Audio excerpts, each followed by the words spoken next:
In the early 1930s, American film company RKO Pictures, hit hard by the Great Depression, was struggling financially. At the same time, filmmaker and adventurer Marion C. Cooper, inspired by his fascination with gorillas, was shopping around his idea for a film featuring a massive ape fighting a Komodo dragon. Eventually, he, along with friend and collaborator Ernest B. Schoedsack, found themselves employed at RKO, and while working on an adaptation of The Most Dangerous Game, came across test footage of a film about dinosaurs called Creation, a passion project headed by stop-motion animator Willis O'Brien. Recognizing the technique as the best possible means to bring his gorilla epic to life, Cooper convinced the studio to greenlight his film. During production, it would be known by many names: The Beast, The Eighth Wonder, but eventually it would simply be known as King Kong, a film that changed the art of cinema forever. Kong, the eighth wonder of the world.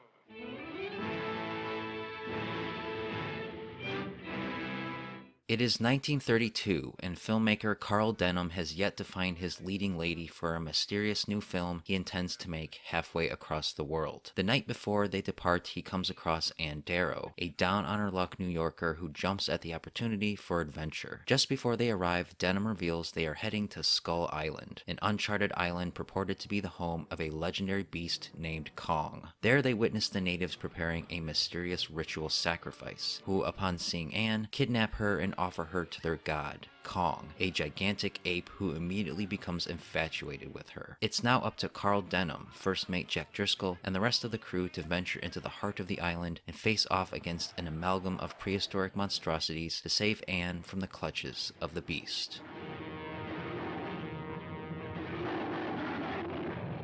It cannot be overstated how much the art of cinema owes to the original King Kong. It was the first of its kind, the first full-blown blockbuster that showed audiences at the time things they've never seen before. In doing so, it captured the imagination of the world for the decades that followed, inspiring countless filmmakers and influencing popular culture in incredibly profound ways. It has been remade, reimagined, and parodied numerous times, to the point where even those who haven't seen the film are aware of its iconography. Perhaps most importantly, it was the progenitor of the giant monster genre, and therefore a treasure of utmost value. Simply put, had there been no Kong, the world of cinema would be a very different place. You'd think after all this time that King Kong would have lost its bite, but that is not the case. It is a quintessential adventure film, briskly timed and structured in such a way so as to maximize the impact of every moment. The film takes its time, holding off on revealing Kong just long enough, and once it does, and the characters cross the literal wall that divides reality from fantasy, the film transforms into a non-stop prehistoric fever dream that races from one nightmare sequence to the next. The centerpiece is the now iconic fight between Kong and the T-Rex, which, while obviously crude by modern standards, is still impressive and remains one of the finest examples of the art of stop-motion animation.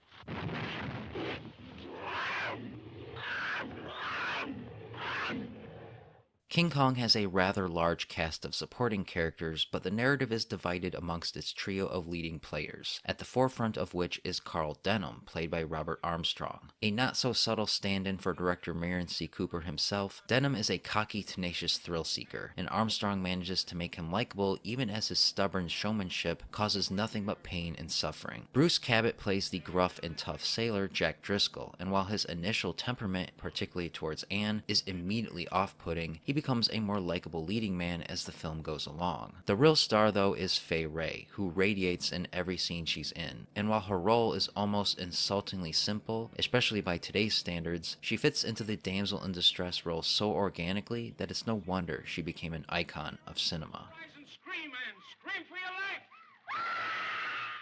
Being one of the first special effects-driven films, what everyone remembers most about King Kong, though, are the special effects, which were revolutionary at the time. Many new technologies and techniques were invented to bring Skull Island and its creatures to life, and the results are stunning, with some sequences incorporating multiple techniques all working separately at the same time. The score by Max Steiner is also a first of its kind, and is thus a revelation, darkly atmospheric as it is explosively frantic. The major showstopper, however, is, of course, stars Kong himself, and Willis O'Brien's animation does a great job making him feel like a real living creature with personality. Despite being the film's antagonistic force, he is clearly portrayed as a tragic figure, and this mixture, along with so many other elements, is what has made him such an endurable monster and beloved character. If there are any faults to be had with King Kong, it is the dated racial and sexist stereotypes that permeate throughout the film. It's impossible to watch this movie in modern times and not be jarred by certain elements that will be deemed deeply problematic by today's standards. With that being said, however, you can't necessarily hold that against a movie made almost a century ago. Like any movie, King Kong is a product of its time, as much a historical artifact as it is a work of art. Thus, keeping this in mind is integral to maximizing one's enjoyment of the film.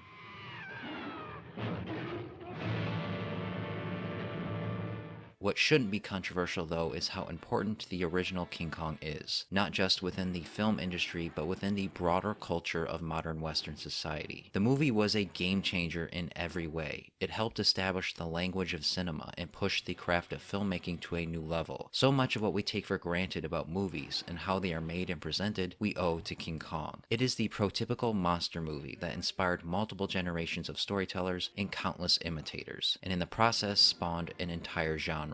As both a cultural relic and a piece of art, it is a must-see for cinephiles and kaiju fans alike.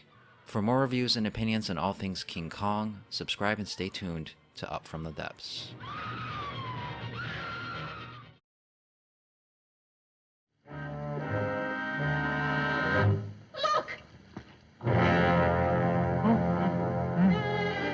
Given the immense success of the original King Kong, it should come as no surprise that RKO Pictures wished to capitalize on that success, especially given their financial status at the time. And so shortly after its release in April of 1933, a sequel was quickly greenlit, this time without the involvement of Merian C. Cooper, leaving his co-director Ernest B. Schoedsack to direct the film himself. Also returning was screenwriter and Schoedsack's wife Ruth Rose, who, figuring there was no way to top the first, crafted a more lighthearted story that focused on King Kong's offspring, and so the film, appropriately titled Son of Kong, was rushed into production and released the same year as the original, a shallow, empty film that fails to capture any of the magic of its predecessor.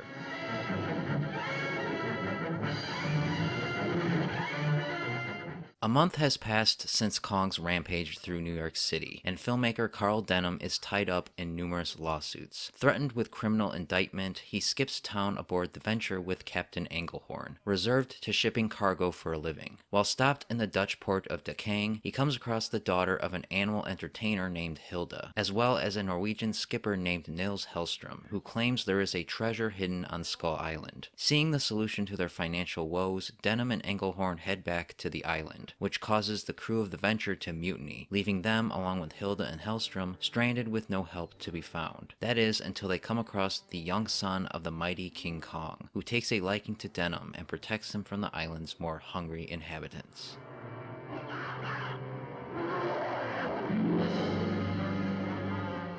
Son of Kong starts off fairly strong, with an intriguing setup that feels like a logical continuation of the first film. Seeing a broke and remorseful Carl Denham on the run and hounded by the press is interesting and opens up the sequel to go in many different directions. Unfortunately, it doesn't take long for all this potential to get squandered. What ends up unfolding over the film's paltry 69-minute runtime is a beyond basic story that lacks any sort of excitement or forward motion, that all goes nowhere and serves no dramatic purpose.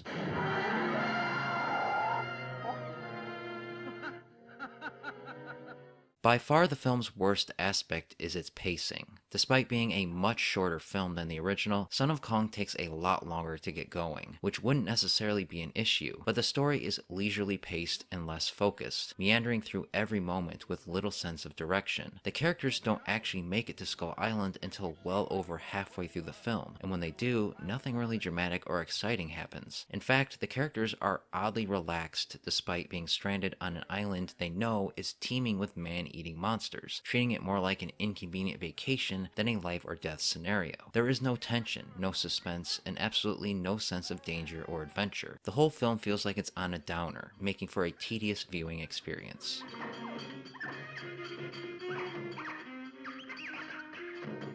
Further compounding this problem is that the cast here isn't nearly as interesting as the originals. Only one of the three main characters from the first film return, and while it's great to see Robert Armstrong back as Carl Denham, the story doesn't give him the material to make the return worth it. This is especially frustrating because the setup for a redemption arc is there, but it's never properly developed. Frank Riker also returns as Captain Englehorn, and while given more focus, he merely plays second fiddle to Denham. Helen Mack plays new character and love interest to Denham, Hilda Peterson, who is interesting only insofar in that she's almost the complete opposite of Ann Darrow, both in terms of looks and personality. She has more agency, which is nice, but aside from that, she's a pretty bland character. And finally, there's John Marston as Nils Hellstrom, the film's ineffectual human antagonist. Like everything else, this character and his motivation are half-baked, making the drama between him and Hilda yet another plot element that only serves to fill time and nothing more.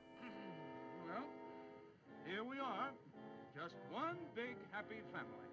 As far as Little Kong Jr. goes, he also disappoints. He doesn't appear until the last third of the film, and is both introduced and disposed of with little fanfare. He lacks the characterization his father had, acting more as a comedic foil than a monster, which is appropriate given the lighthearted nature of the film, but it makes for a far less compelling creature. And while Willis O'Brien's effects are still impressive for the time, they just don't have the same sense of grandeur or spectacle that they did in the first film, which is no surprise given the film's much smaller budget and the rushed nature of the production. There are action scenes, quite a few actually, but they're all crammed into the film's final moments, and happen for no discernible reason, culminating in a climax that just sort of happens.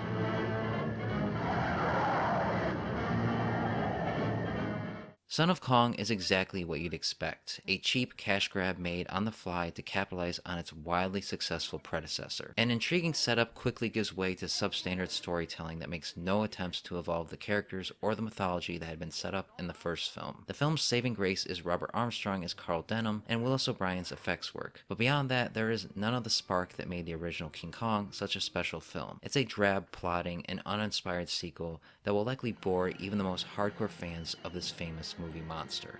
For more reviews and opinions on all things King Kong, subscribe and stay tuned to Up From the Depths.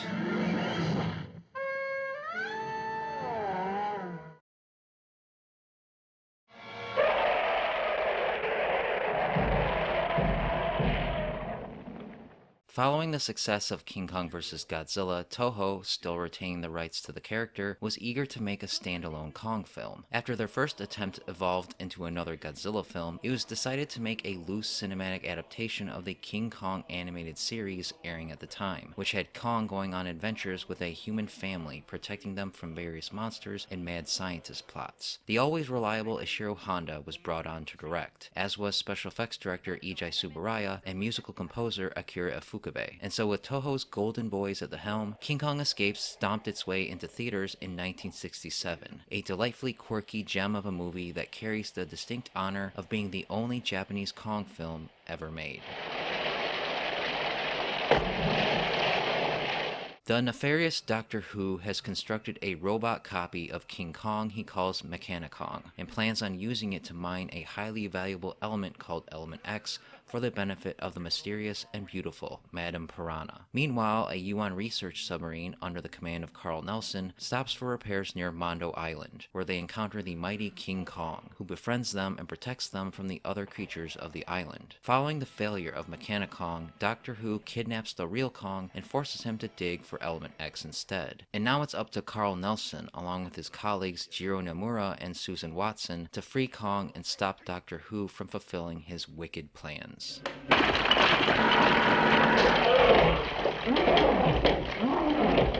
In many ways, King Kong Escapes is a Japanese remake of the 1933 King Kong, taking the original concept and adding the over-the-top eccentricities that's unique to the nation's style of storytelling. This means that on top of the elements everyone associates with King Kong, such as mysterious islands and alluring blondes, there's also mad scientists, plots of world domination, and of course, a giant robot for Kong to tussle with, all of which are mixed and mashed up within a very broad reimagining of the classic King Kong story. However, the film is original enough that it still manages to be its own thing, and adds just enough new ideas to the King Kong mythos to make for a fun, albeit extremely silly, monster flick that is sure to tickle the funny bone of those with a soft spot for the great ape.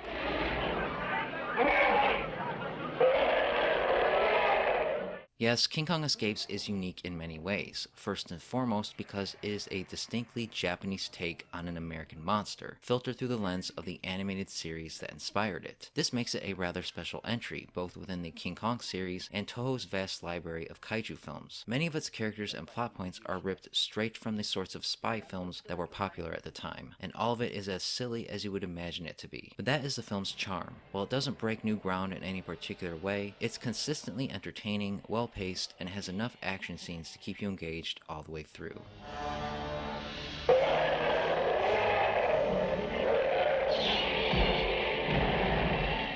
The cast of human characters are all actually fairly strong and quite memorable. The film's three principal characters all feel like alternate universe versions of Carl Denham, Jack Driscoll, and Ann Darrow, fulfilling those characters' roles but within a completely different context. Like Invasion of Astro Monster 2 years prior, the film pairs Toho stalwart Akira Takarada with an English-speaking American actor, which in this case is Rhodes Reason, who brings some of that old-fashioned American swagger that makes these collaboration films fun to watch. In a refreshing turn, Linda Jo Miller as Susan Watson is a more confident, competent version of her American counterpart, playing Kong's object of affection without handing over her autonomy. Following her appearance in King Kong vs. Godzilla, Mie Hana shares the screen with Kong once again, this time playing femme fatale Madame Piranha, though she is overshadowed by Hideo Yamamoto's Doctor Who, the film's most over-the-top and thus most entertaining character. He's easily one of the most theatrical human antagonists in a kaiju film, sporting a plan that makes little sense when given the slightest bit of scrutiny, but it sure makes for a fun villain. わしもドクター風だ。人間でも機械でもやれないことをこいつにやらしてみせる。 King Kong Escapes is also the first film to introduce the concept of a mechanical doppelganger of the star monster, and thus is the actual inspiration for Mechagodzilla, which may come as a surprise to many Godzilla fans. Gorosaurus makes his first appearance as well, playing the equivalent of the T-Rex in the original King Kong, and so only exists to get trounced by Kong, even dying in a similar fashion. As for Kong himself, while it cannot be denied that he looks a lot better than he did in King Kong vs. Godzilla, the suit is still extremely goofy looking, but it fits within the inherently silly nature of the film, so it doesn't take long to get over it, and you may find yourself even warming up to the big guy. さよなら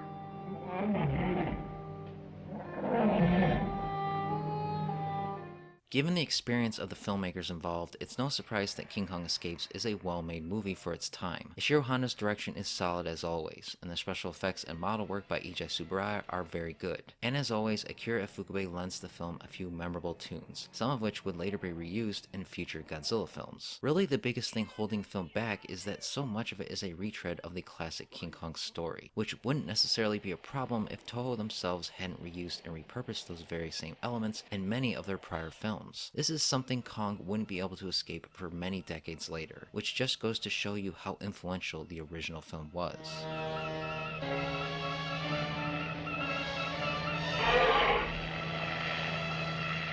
And that is ultimately what holds King Kong Escapes back from being a true classic. Even with all the added elements, the film just can't get out from under the shadow of the original, spending half of its time paying tribute instead of doing something truly original of its own. In doing this, it becomes one of those middle-of-the-road kaiju films that are fun to watch but don't stick around in the brain long after. Its oddball plot and above-average characters are the film's strongest attribute, making it by far the strangest entry in Kong's filmography, and should be seen for that reason alone, because for as derivative as it is in certain aspects, it sports more imagination and heart than the next few American entries would, making it a film Kong and kaiju fans alike should see at least once. For more reviews and opinions on all things King Kong, subscribe and stay tuned to Up From the Depths.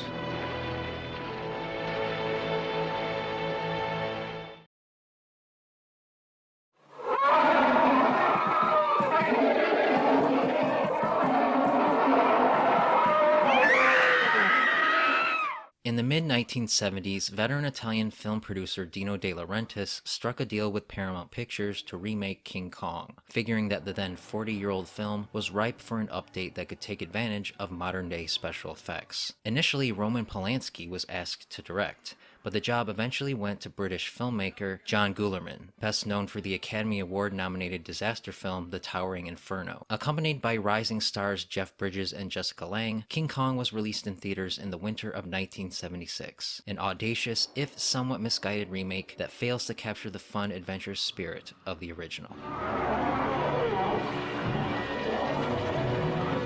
When satellite imagery reveals an island thought to contain a massive untapped oil reserve, Petrock's oil executive Fred Wilson assembles an expedition to find and claim it for the company. The venture hits a snag when primate paleontologist Jack Prescott sneaks aboard, claiming that the island could be home to an immensely large animal of unknown origin. On the way, they also come across a woman floating in a raft named Dwan, the lone survivor of an inexplicable yacht explosion. They arrive at the island to find it is inhabited by a small native tribe, who take Dwan for themselves as a sacrifice to their god, Kong, a massive prehistoric ape allured by her beauty. As Kong fawns over Dwan, Jack leads a rescue mission to the heart of the island to save her, while Fred considers the potential monetary value to be had with capturing Kong himself. Kong is on me and Petrox.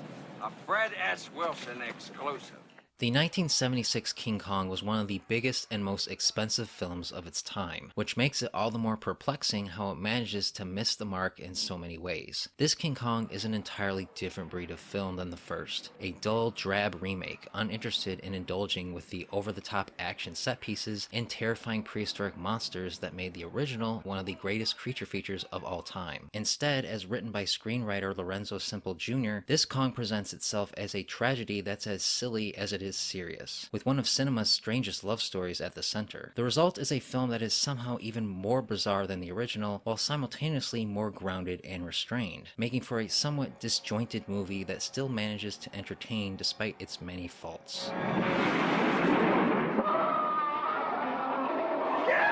The most interesting thing about Kong 76 is how it remixes the story of the original, placing it into an entirely different context with different characters in accordance to the time with which it was made. And while this is interesting, even inspired in certain ways, there is simply no denying that this approach robs the story of the inherent fantasy that made it so memorable in the first place. This is not an action movie, and those hoping to see Kong do the things Kong is known for doing are going to be disappointed.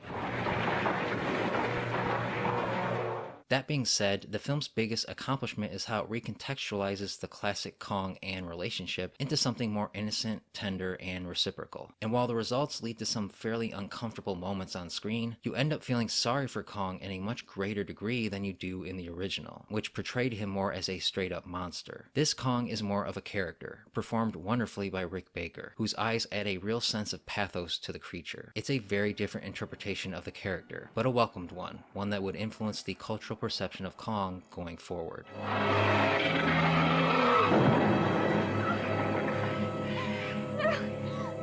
Like the original, there is a large supporting cast surrounding its three core principal characters, all three of which are entirely original characters with different names that fulfill the same purpose. Charles Grodin replaces Carl Denham as the film's main human motivation, but unlike Denham, he is inherently unlikable, a greedy, money-grubbing company man that was becoming an increasingly common archetype at the time. Jeff Bridges plays the equivalent of Jack Driscoll, here named Jack Prescott, a primate paleontologist who prioritizes the protection of Kong over profit. And Bridges is actually quite charming in the role, giving him a rugged warmth that attracts the Anne stand-in Dwan, played by Jessica Lange. She is probably the weakest of the three, airheaded and vacuous in a way that is both likable and slightly irritating, but you warm up to her as the film goes along, and the love story between her and Jack is quite tender and sweet, thanks to the chemistry between the two actors. Well, here's to all the future sons and daughters of King Kong. I'll drink to that. While not a game changer in the way the original was, Kong 76 sports some pretty impressive special effects for the time, many of which still hold up today. The design and execution of Kong, this time done via suitmation, is really well implemented on all fronts. Particular praise needs to be given to the facial articulation by Carlo Rambaldi, which was able to convey a depth of range and emotion that is still effective even in the age of digital motion capture. For as many hits though, there are a few misses, the most blatant of which is the use of a full-scale 40-foot-tall mechanical Kong. Originally meant to interact with the actors on camera, it is utterly unconvincing, and thus appears on camera for a few fleeting seconds. The music by John Barry is also very good. With its ominous mood-setting tones and romantic melodies, it contributes immensely to the film's tragic fairy tale feel.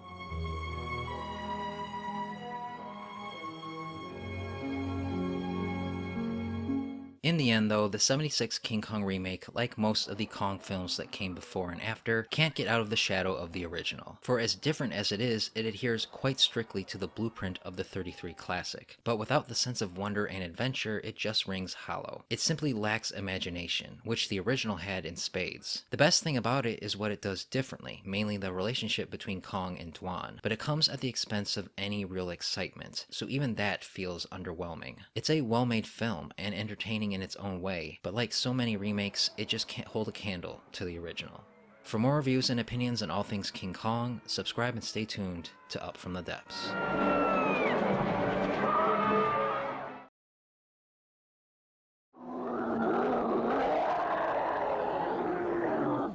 Despite lukewarm reviews, the 1976 King Kong was a big financial hit for Paramount Pictures, and yet a sequel didn't end up seeing the light of day until a decade later, this time distributed by Dino De Laurentiis himself via his production company, the De Laurentiis Entertainment Group. Naturally, with so much time between films, few of the same creative forces returned, save for the director John Guillermin and special effects artist Carlo Rambaldi, and so the aptly titled King Kong Lives came and went with little fanfare, becoming the black sheep of the franchise that would bench the famous giant ape for another 20 years. Ain't that a natural fact? How about a little something to wet your whistle, huh? 10 years have passed since Kong was shot down from the World Trade Center, and in a desperate attempt to save his life, he has been kept on life support under the surveillance of Dr. Amy Franklin, and is currently awaiting a heart transplant. Luckily for him, a female Kong is discovered in the wilds of Borneo by adventurer Hank Mitchell, whose blood proves invaluable in making the operation a success. Things quickly turn complicated, however, when the two Kongs escape into the wild together, forcing the US Army to hunt them down. The female is captured alive, but Kong proves more elusive, and his bodies begin to pile up. Amy and Hank must work together to unite the two Kongs before this rare and special species is made extinct by the trigger-happy military.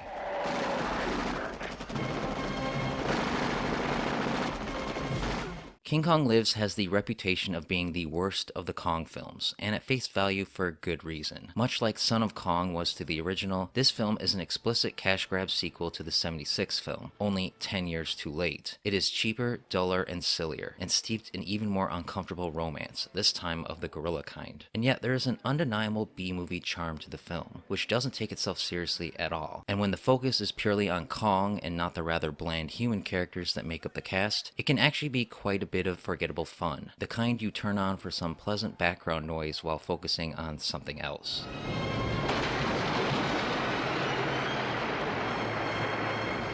Once again, like its predecessor, the best thing about King Kong Lives is Kong, or in this case, both Kongs. For the first and only time in the franchise, Kong gets a love interest more appropriate of his stature, and the relationship between him and Lady Kong is the driving force of the story. Much of the runtime is dedicated to this romance, which is undeniably silly, but has its charms. Thankfully, there is also a decent amount of good old-fashioned monster carnage to balance it out, with plenty of scenes of Kong making mincemeat of any pesky humans who dare to stand in the way between him and his lady love. These scenes are legitimately campy and fun, though how much you're willing to sit through the rest of the film to get to them depends on how much of it you can stomach.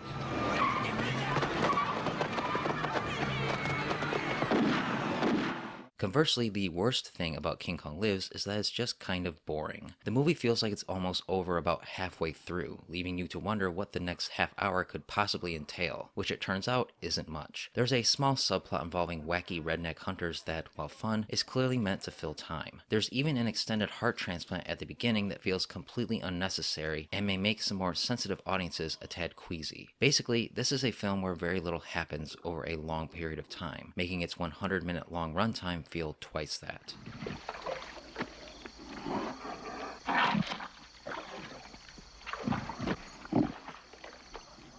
As far as the human cast is concerned, there are really only two major players, Dr. Amy Franklin, played by Linda Hamilton, and Hank Mitchell, played by Brian Kerwin, and both do an admirable job with what they're given. Their romance, which is paralleled with that of the Kongs, is actually pretty believable and develops in an organic way, making for a fairly sympathetic point of view through which to view the story. Aside from them, though, there isn't much here, except for maybe John Astin's Lieutenant Colonel Archie Nevitt, who verges on being an over-the-top caricature, but doesn't quite get there, making him more boring than he ought to be.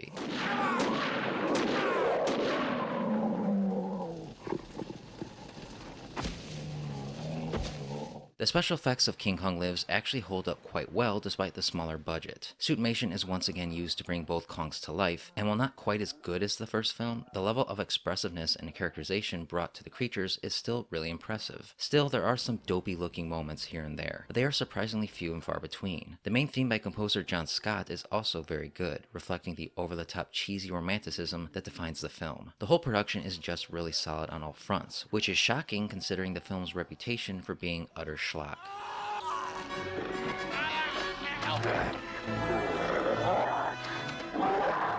This of course doesn't mean that King Kong Lives isn't precisely that. The film is undeniably a low point for the character, if only because it doesn't attempt to really push any new ground. Aside from the introduction of a female Kong, which allows them to switch around the gender dynamics a bit, the film is just more of the same. Kong running around causing a bit of mayhem and destruction. And for that there is fun to be had, especially if that sort of thing entertains you. But if it doesn't, then the film will likely bore you to tears. It's not a total failure as you may have been led to believe, but unless the idea of watching two giant apes flirt and cause a little destruction sounds like a good time, it may be wise to skip this one.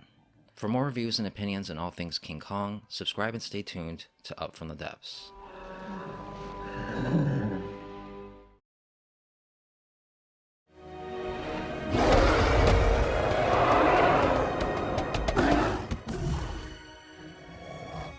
Around 1996, New Zealand filmmaker Peter Jackson was offered the chance by Universal Studios to remake King Kong, which he had long claimed to be his favorite film of all time. However, for various reasons, the production fell through, and he went on to direct the Lord of the Rings trilogy, which became an immense critical and financial success that instantly put him in high demand. Naturally, Universal came calling once again, eager to revive his Kong remake, and with the help of his wife Fran Walsh and co-writer of the Lord of the Rings Philippa Boyens, Jackson was given total creative control to craft an epic love letter to the film that inspired him as a child. Boosted by an intensive marketing campaign and a ton of hype, Peter Jackson's King Kong was finally released in December of 2005. A bloated and messy, but nonetheless extremely entertaining and loving retelling of one of cinema's greatest monster tragedies.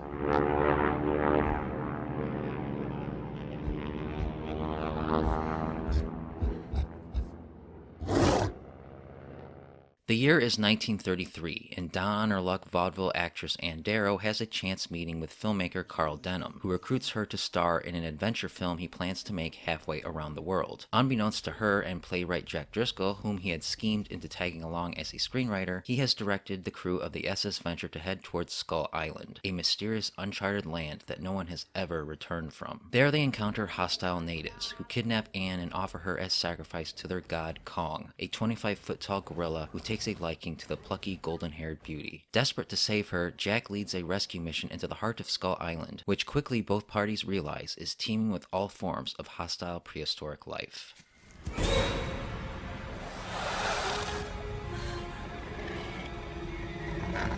If there's one word to describe Peter Jackson's King Kong, it is epic. Given carte blanche by the studio to make the exact movie he wanted, Jackson indulges himself in every way possible, and in doing so maybe bites off a bit more than he can chew. The film takes the rather simple story of the original and retells it with a flair for the dramatic, turning it into an audacious and dazzling myth that both takes its time and zooms along from one gigantic set piece to the next. The movie is huge, a true epic in every sense of the word, even down to the gargantuan 3-hour runtime, which will undoubtedly try some people's patience. But if you love the original as much as Jackson clearly does, it's hard to imagine coming out of this disappointed.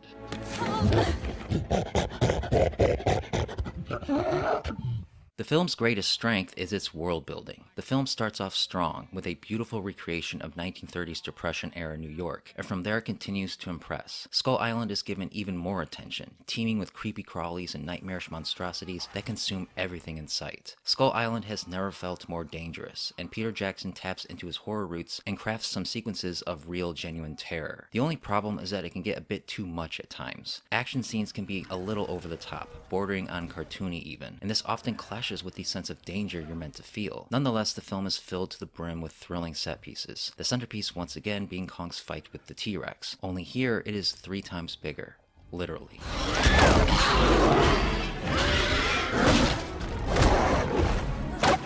Naturally, Jackson's loving attention extends to the characters, who are given more depth than ever. This is especially the case with Anne Darrow, both in the way she's written and performed by Naomi Watts, who is absolutely fantastic and the emotional heart of the film. A lot is asked of her, and she steps up, adding extra dimension to her relationship with Kong without making it cheesy like it was in the '76 film. Jack Black as Carl Denham is a less obvious choice, and how seriously you take him in the role depends on your ability to separate him from his comedic roots. His Denham rides the line between lovingly tenacious and disgustingly manipulative, which makes for a far more interesting, if less sympathetic version of the character than Robert Armstrong's. Jack Driscoll, on the other hand, is interesting in that he is divided up into 3 separate characters, with the main interpretation played by Adrian Brody being the least faithful. He's probably the weakest of the 3 main characters, because his romance with Anne feels half-baked and only half reciprocated, making for a strange relationship that's hard to buy. There are many other characters beyond these 3, easily more than the previous 2 versions, and the film suffers for it. There are far too many supporting characters who serve no relevance other than to fill time, as evidenced by the fact that they get forgotten once the film moves back to New York.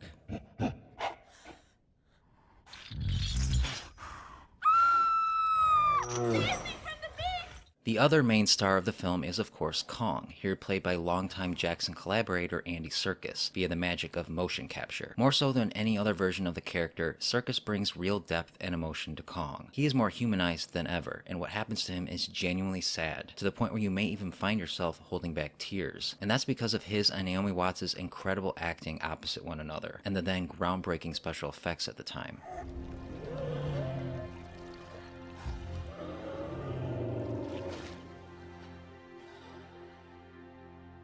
But while Kong is a marvel, the rest of the film is a bit more mixed. The effects are mostly good, but certain elements haven't aged well, particularly the Brontosaurus stampede, which looks more dated than ever. That aside, technically Peter Jackson's Kong is gorgeous and well crafted. The sound design alone is sure to make good work of a surround sound system, and the music by James Newton Howard hits all the right notes, running the gamut from sad to triumphant to epic to humorous, sometimes within the same scene, and it all works well towards making the film feel light and adventurous, even as it takes itself as seriously as it possibly could.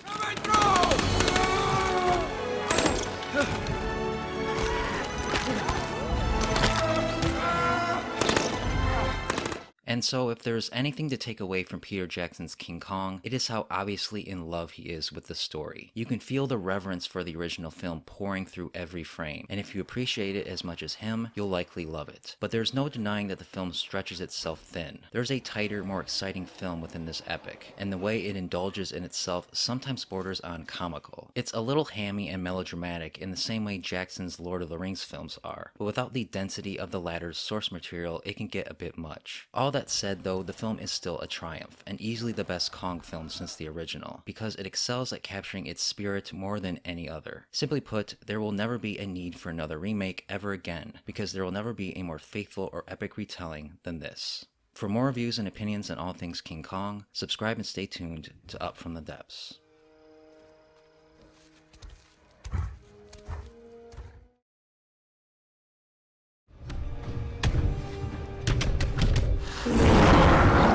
In 2014, Legendary Pictures announced that they were working with Universal Pictures to make a King Kong prequel simply titled Skull Island that would go beyond the original story and dig deeper into the mythology of Kong's home. However, following the success of the 2014 American Godzilla film, the 2 studios made a deal with Warner Brothers, and the script was rewritten to explicitly connect the 2 films into a bigger cinematic universe, and to set up another potential meeting between Godzilla and Kong in the future. To direct the film, the studio hired young American filmmaker Jordan Vogt-Roberts, who had made a splash with his independent coming-of-age film, The Kings of Summer. And so, sporting an all-star cast, Kong Skull Island was released in early 2017, becoming the first film to finally step out of the shadow of the original and add new dimensions to cinema's oldest giant monster.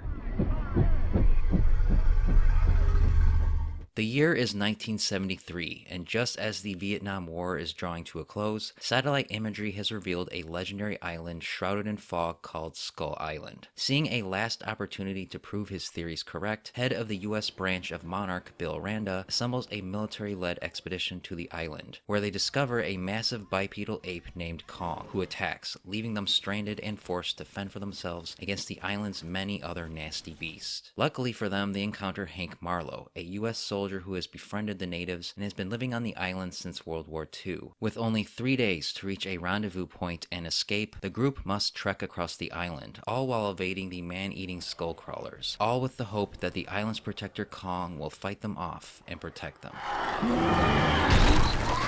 Kong Skull Island is exactly the type of film the franchise needed at the time it came out. After decades of remakes, homages, and half-baked sequels, this film finally sees Kong come into his own, growing beyond being a tragic, lovesick figure into a hero monster the audience can root for. In accomplishing this, the film becomes an action-packed, old-school creature feature of the highest order, done on a massive budget and supported with an A-list cast, and all of it is presented with a real sense of panache and visual flair by director Jordan Vogt-Roberts, making for a vibrant, fun, and gloriously over-the-top blockbuster that both fans of the original and newcomers alike can enjoy.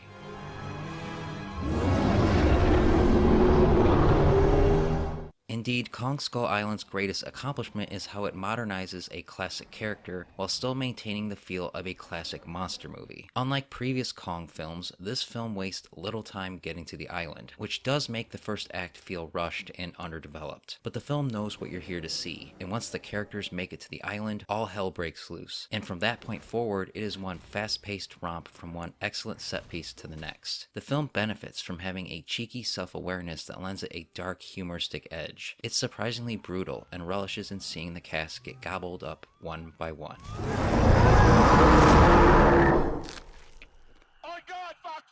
It's no surprise that the weakest link is the human characters, which are all well cast but one-dimensional. Most exist just to provide the film with a body count, with some, such as John Goodman, feeling criminally wasted, while others seemingly exist for no reason at all. With all that said, this is a great cast, and they work well with what little material they are given. The best performance is John C. Reilly as Hank Marlowe, the World War II pilot stranded on Skull Island for 20 years. He is simultaneously the film's greatest source of comic relief and its emotional heart, and Reilly is a natural at conveying both, making him the closest thing the film has to a main character. The only other real standout is Samuel L. Jackson, who is absolutely in his element as Colonel Packard, a man who cast all his angst about the Vietnam War onto Kong. You can actually understand where he's coming from, making him a great human antagonist to root against. Tom Hiddleston and Brie Larson make for fine leads, but they exist mostly to look good during the many action sequences. Toby Kebbell, Shea Wiggum, Jason Mitchell, and Corey Hawkins round out the cast, among many others, and they all have just enough moments to stand out so that you care at least a little when they die. Oh dear. Of course, the real main star is Kong, and here he is done better than ever before. The film sticks close to the original design while beefing up and updating him to fit into the film's modern aesthetic, making for a perfect blend of old and new. The execution is also incredibly good, using a combination of CGI animation and motion capture to bring to life a younger, more immature Kong. But a good hero needs a good villain, and the Skullcrawlers fit the bill quite well. The fights between the two are brutal, well choreographed, and presented in glorious daylight, allowing you to fully take in every gorgeously realized second.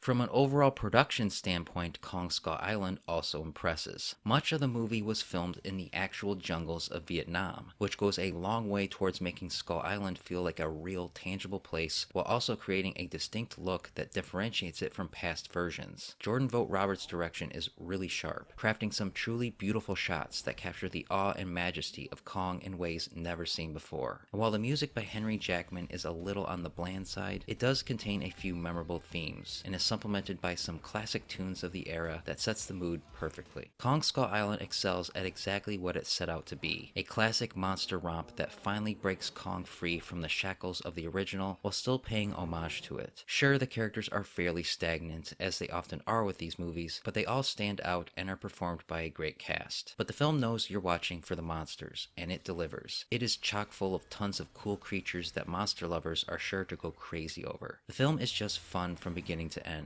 There's really no other way to describe it. It's not high art, but it doesn't aspire to be, and there's nothing wrong with that. As far as modern day creature features go, this is one of the best. For more reviews and opinions on all things King Kong, subscribe and stay tuned to Up From the Depths.